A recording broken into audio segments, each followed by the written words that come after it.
So let's get into some of your other entrepreneurial endeavors. Like I Yeah. said in the intro, you are owner of vending and ATM machines, and you're also in the Hmm. real estate investing.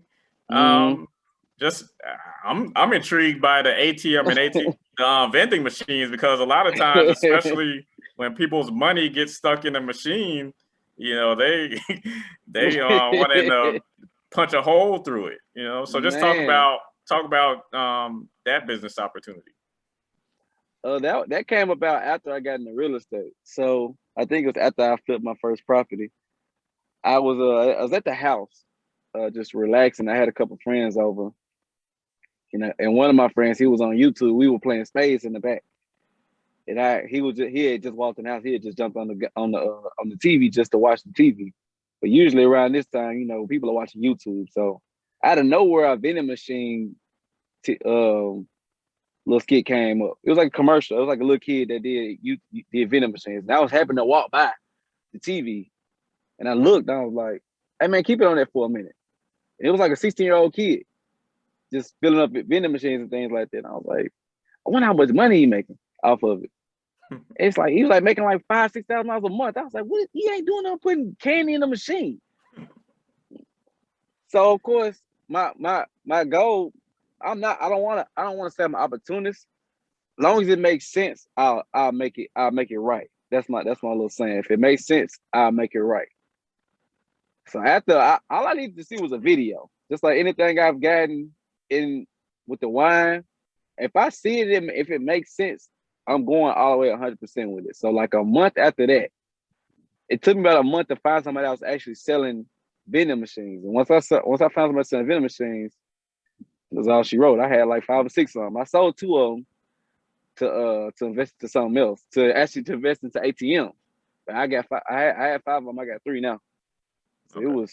it was kind of quick. It was like I found the vending machines, I found the places, and then it was uphill from there. So you pretty much just go to say like a Sam's Club and you buy like Hmm. candy and sodas Yep. and then you fill the machines up yourself. Yep. So I go in. I got a Sam's Club card. I actually got a business card from Sam's Club. So because I started learning some business credit. So they got Hmm. me a business credit card at Sam's Club.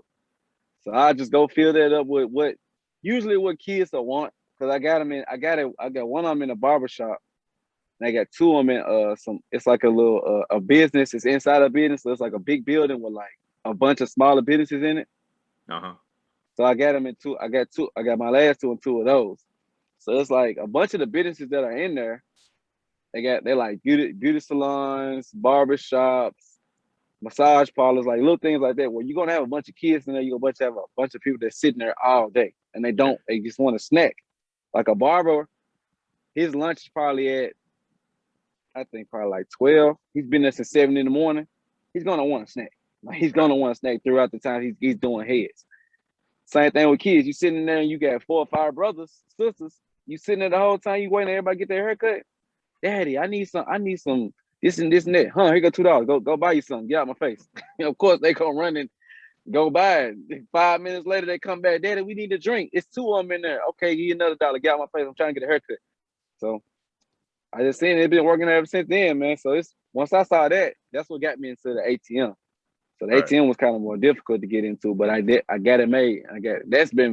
That's more so better than the vending machines, to be honest with you. Uh huh. Okay. So like with these businesses, do you like do they get a percentage for I guess providing a location for your Yeah. machines? Okay. Yeah, you got to negotiate those things. Because some people are outrageous. They'll be like, "Yeah, I want 75% of what you make." I'm like, "Come on, dude! Like you can't get 75, 50% of what I'm making. Like you never know what I'm making on a day. I might have a day where I make almost $500. I might sell the whole thing. I might have a day where I don't make only $5. Like I can't give you 50% of what I make. So usually, what you go in and negotiate is the end of the month and give them like a certain number on what they want each month. Mm. Usually, they want around the 10% of what you make that month. And you contract that out. So It's pretty much what people really want. You get these other people that want, I want 50% of what you make, man. I know I got plenty of people coming in. I'm like, but that don't mean they buying stuff every day. Like you gotta at least have some foot traders coming in every day and making. So it's kind of easier to do a contract with people where you just give them a certain number that they need to have in order just to make them feel better. Because at the end of the day, you gotta tell them like you just give what your scheme is saying like, man, listen, I'm paying you to put this in here. Like you ain't gotta worry about it. I'm fixing it. If it break down, I'm gonna fix it. When it gets filled up, I'm paying the food. I'm paying for the money. I'm paying for the stuff to get into it. I'm just paying you for the little section I'm giving you. The little square footage that I'm renting from you. That's your rent. 9 times out of 10 people will be like, all right, cool. I ain't gotta do nothing to it, and I'm making money off of it. Okay, cool. I'm cool with that. Dope.